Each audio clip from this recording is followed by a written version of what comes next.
Thank you for joining us on our show today. Imagine a young girl with dreams for her future suddenly grappling with the reality of teenage pregnancy. India, like many other countries, face the complex challenge of teenage pregnancy. While it holds significant consequences for young people, their families, and communities, it's often shrouded in stigma and silence. Today's conversation aims to navigate this sensitive topic, exploring its impacts and the crucial role of education, support, and awareness in navigating a path forward. To shed light on and perspective on this important subject, we welcome and we are happy to have Dr. Roopa Verghese in our studio today. Thank you, Dr. Roopa, for joining us on our show today. Thank Dr. you. Roopa, Dr. Roopa is an obstetrician and gynecologist with more than 15 years of experience. Dr. Roopa Verghese is an expert in all aspects of women's health. She is a propagator of active women's health. She is also a well qualified bioethic, one of eight in India. So, getting into this important subject, teenage pregnancy in India. Dr. Roopa, what are the consequences of teenage pregnancy in India? And maybe even before that, if you could just explain briefly about teenage pregnancy, what it is. Sure, Hannah. Thank you. Thank you once again. Thank you, FEBA Radios, for giving me this opportunity to do. So I think I'll just start with just making you understand what exactly do we mean by teenage pregnancy. So, just as a definition, any pregnancy that happens before 21 years, as a person has not completed 21 years, that all those pregnancies are considered as teenage pregnancies. So a reproductive age group, so by like what is written in our books exactly would be a reproductive age group for a female would start early from 7 years, okay, which initially which it was considered from 9 years to around 18 years. So till 18 years usually we consider it actually as a pediatric age group also. It's only after that, so the late adolescent or the adolescent period is also considered in to be taken care in the pediatric age group, or the pediatric sector. But anything in between this reproductive age group, so till about 21, till about 18 years, definitely, we do consider that the reproductive organs are still in its form, that they can still have growth and they still are growing in their growing phase of maturity to happen. So that is why, including government sectors, the legal age for getting married for a female in India, especially, is 18 is 18 years, and for boys it is around 21 years of age. So it is also to do, not just to do with your rights, or with the understanding, like the psychological and the physical and the mental aspect, but it's also to do with the growth, physical growth of your body till the in during that period of time. So any pregnancy before 21 is considered as a teenage pregnancy. So, coming to my question, uh, what are the consequences of teenage pregnancy in our Indian context? Okay, so I would broadly classify teenage pregnancies, not just in India, anywhere, into two major sectors, which would be the urban population and the rural population. So, even though by data or by census, it may sound like, or we may feel that the data in the rural population would be more, but Mm, it's like a misnomer, because actually the amount of teenage pregnancies in urban populations is much more. It's just that the data is not captured or covered. And so is the reasons for teenage pregnancy. So when I say reasons for teenage pregnancies, it would be individuals who get pregnant in their teenage in the rural areas, the reasoning or the causes for it is much different than what happens in an urban population. So in the rural population, the one of the main reasons that we see is the socioeconomic conditions, or um, even to settle the family or to take care of the family. Sometimes it's more like a norm to just settle your girls. So that is why they get married. So they get early, they get married off early, and hence you end up in a teenage pregnancy. But anything, again, when we talk about legal rules, anything, any person who's married before the age of 18, you could be considered under POSCO, as it can be even considered as a sexual violation of the human body also. But whereas when the urban population, the reasoning is much more different. The reasoning is more to do with, I guess, over education and over. Uh, um, we have crossed the age, or in the past 10 to 12 years, I would say, there's a major shift and difference in the understanding of your own reproductive self. So there is more accessibility. There is more. The people are more aware of their body. The people are more aware of their reproductive rights. The people are more aware of, when I say people, individuals, adolescents, they are more aware of these, uh, what happens in your reproductive system. And sometimes it's more to do with experimentation, sometimes it's more to do with availability of so much of material which is right now available on the social media platforms or even the internet. Because gone are the days when you have to go to a place and then search for information. Your information is right in your hand, it's there available. So students who are studying in class third or fourth also individually have phones which have internet connected. The connectivity is not a difficult option. So your information source is pretty much higher as compared to what you would. And majority of the times it's experimentation, it's um, just getting stuck in understanding what is happening, and you end up in having a pregnancy. So that is what I would consider as one of the major difference or reasons in an urban or a rural population. Okay.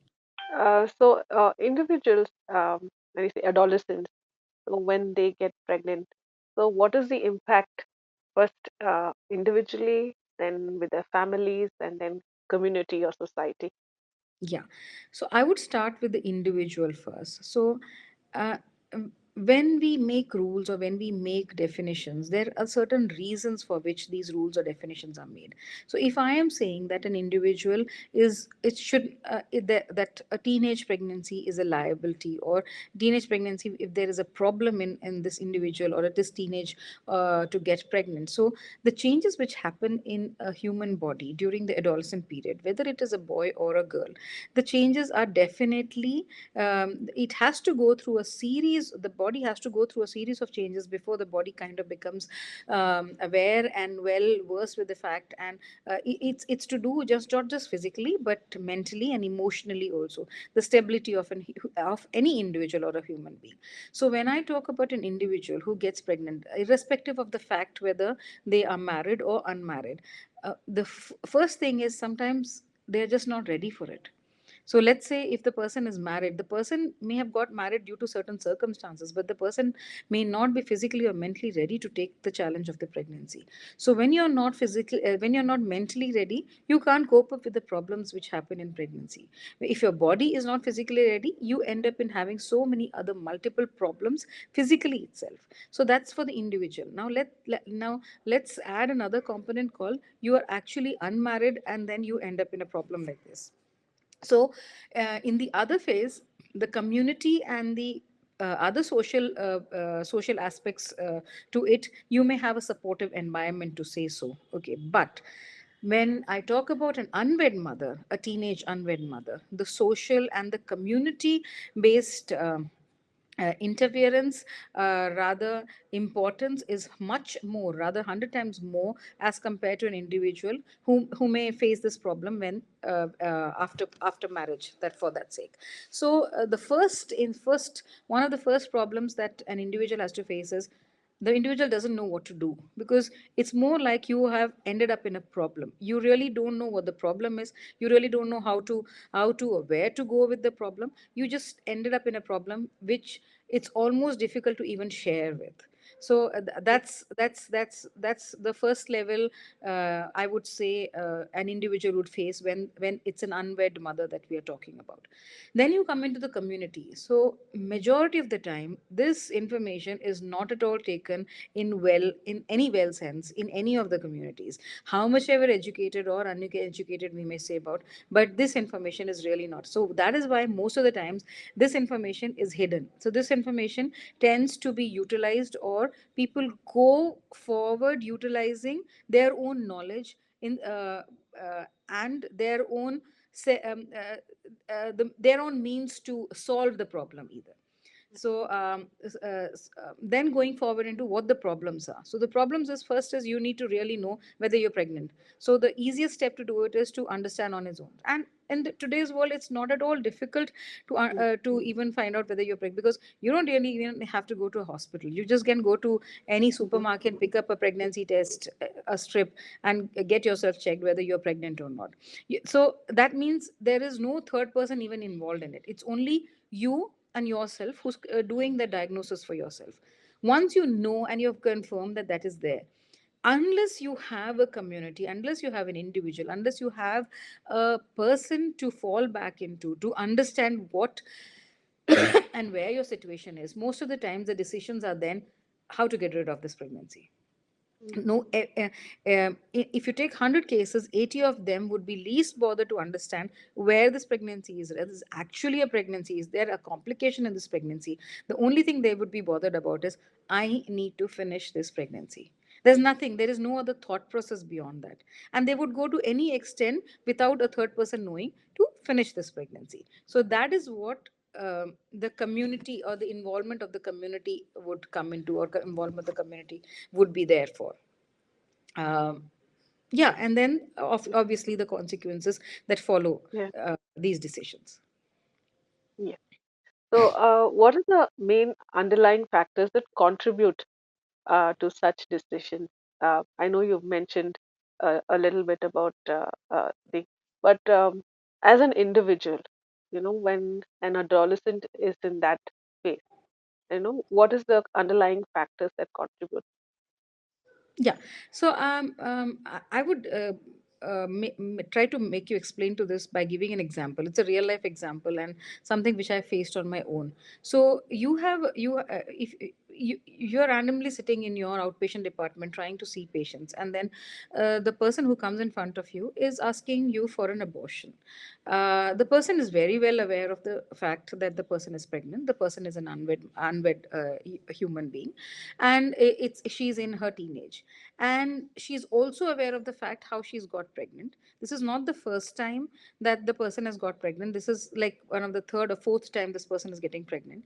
And when you actually inquire about, like, actually where are you from, she's not even from the state that you are sitting and residing in. So she's traveled to another state.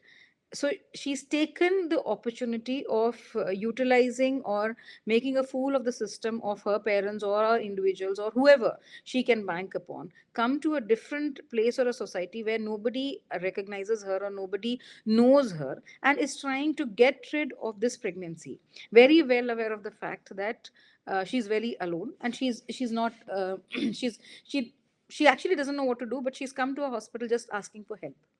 So what just sitting and thinking about it, you may try to understand that the amount of psychological and amount of social stress this individual might be going through. But in just to tackle that stress, this human being has already put herself into so much of trouble, so much of risk this person has in. You are away from the your natural place where you are supposed to be. You don't have any direct help that you can ask for if you fall into trouble.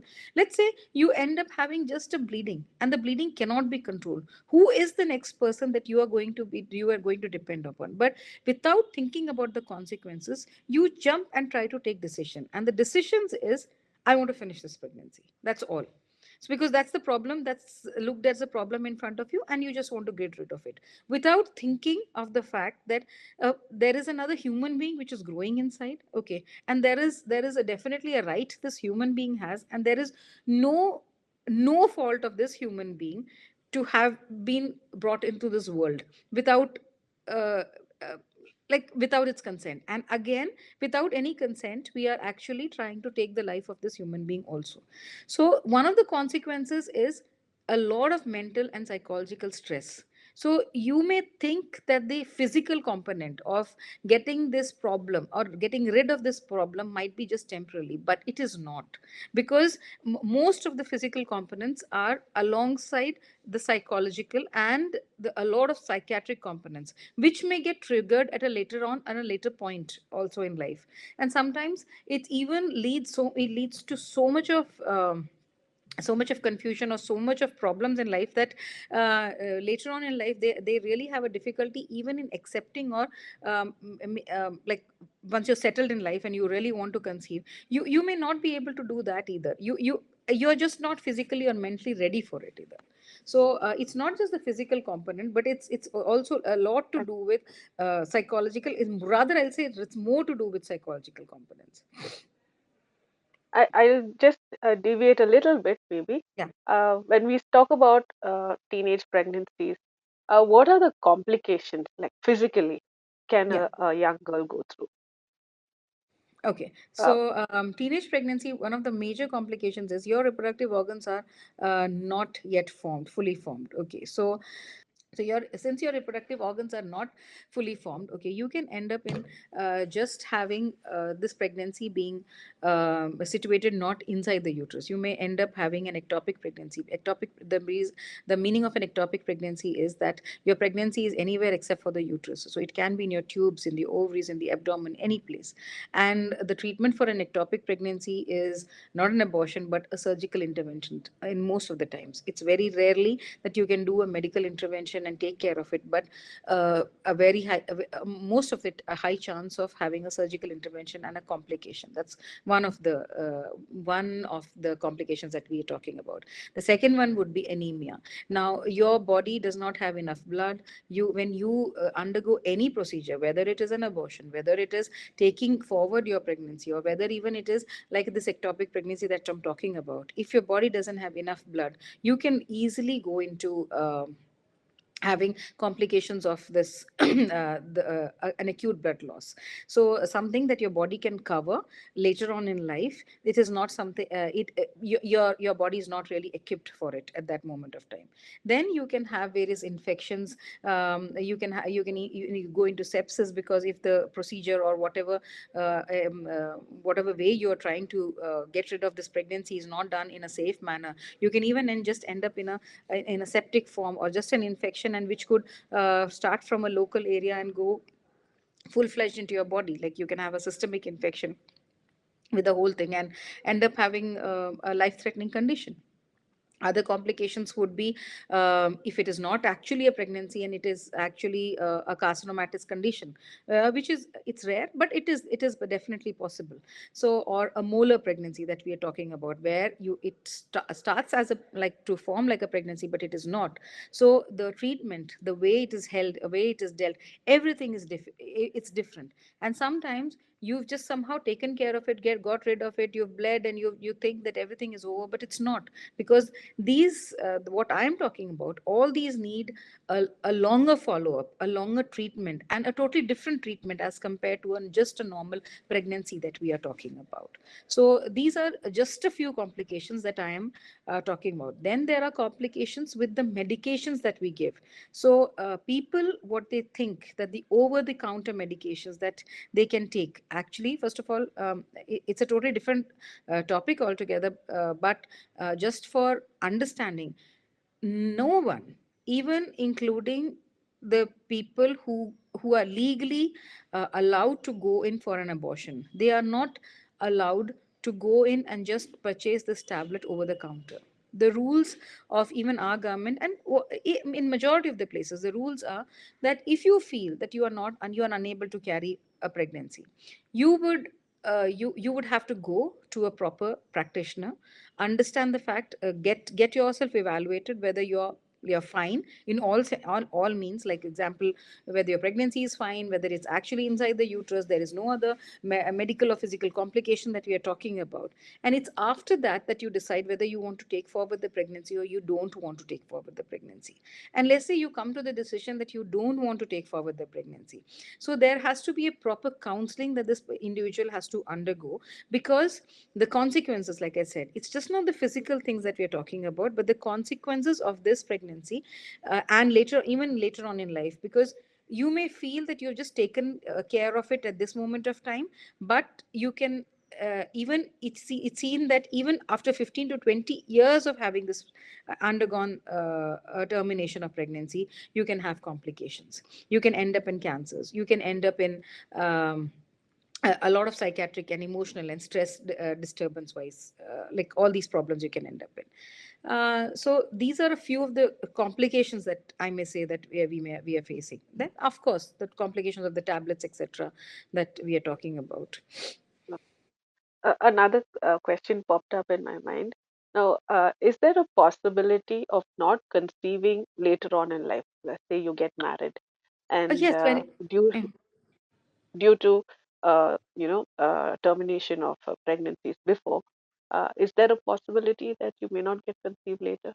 Yes, very much, Hannah, and we do see it also. One of the reasons being, so let me say how it works. So let me tell you the scenario about 10 years ago. So 10 years ago, when I was practicing, okay, most of the people used to come with septic or something called as an incomplete abortion. Okay, a septic abortion is where somebody intervenes physically by using instruments, etc., to try and finish off this pregnancy. So the concept or the thought process is the same, okay, but the ways the people were intervening the pregnancy was different. So in those times, so what I'm talking is 10 years ago. So in those times it is so people would go to these unauthorized individuals, ask them for help, and end up in having either sepsis or severe anemia or blood loss or the complications that are along with it. Okay, and most of the time we in normal hospitals would have had to end up in finishing or cleaning of this process, which is much more difficult than starting the process in itself. Okay, this is 10 years ago. Now, over a period of time, government also has realized this. The individuals who are doing it also have realized it, and that's how the invention and that's how the forthcoming of these smaller clinics and the MTP Act and availability of these medicines, etc., has come into being. But even all of it, but the basic psych or the basic understanding of this problem still remains the same.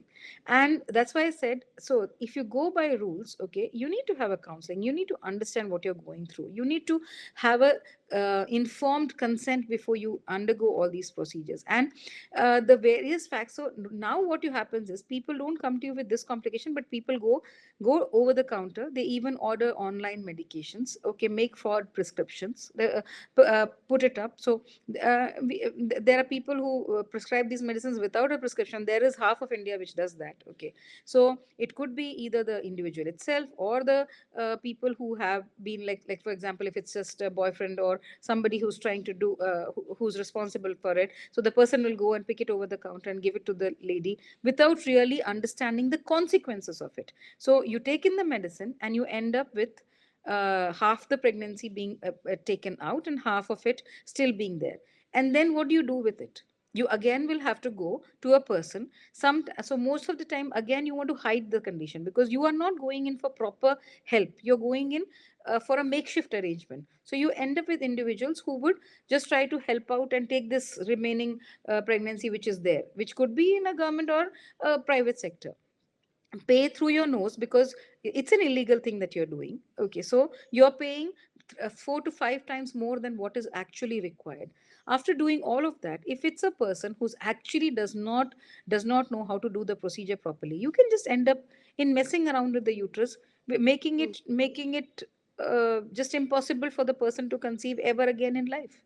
So there are complications like that, or even rupturing it, or doing so many complications which may sound as, oh, does this happen in life? Yes, it does happen in life, and we do see it quite often nowadays. And all because we are trying to hide it and we are trying to not focus on what is actually supposed to be done. What are the effective strategies to prevent teenage pregnancy in India? Yeah. So I would start with first really sensitizing and really understanding that this is an issue, and this is, and accepting the fact that this is an issue and it needs to be dealt. You cannot cover it under the carpet. You cannot, like, you cannot brush it under the carpet, neither can you cover it up. So, and the education for it starts not in the hospitals that we sit in, but in, definitely in our homes. So a sexual talk or a sexual counseling is a very much a need of the hour, and it has to start from your homes. So if you see, most of us are very well, in our families, most of us are very well aware of our reproductive beings or our reproductive body. So whether it is a boy or a girl, you need to emphasize and you need to be open to your children about what their body is about, and what all changes happens in their body, and what they feel is normal, and how this normal feeling needs to be let out, or needs to be addressed to, if they actually feel something, something needs to be done. Once you've done that, okay, there are certain topics which I understand, maybe at a parent level it's difficult to address, or maybe may can be addressed on a wrong basis. For all those topics, how to take protection, what to do if you are stuck up in a problem, so for all those things you can use, or use a counselor, you can use a doctor, you can use a gynecologist, but anyone, but use them so that their curiosity, their questions are answered for. You don't cover up these questions, you answer these questions, and let them ask freely whatever they want to ask. Because when you have changes happening in your body, like I'm emphasizing again and again, it's not just the physical, there's a lot of emotional and psychological changes also happening.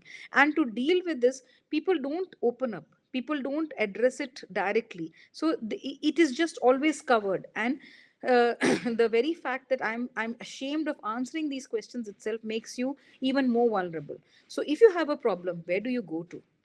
So if you're scared of your parents itself, where do you go to? So if you can't deal with it, it's all right, it's fine.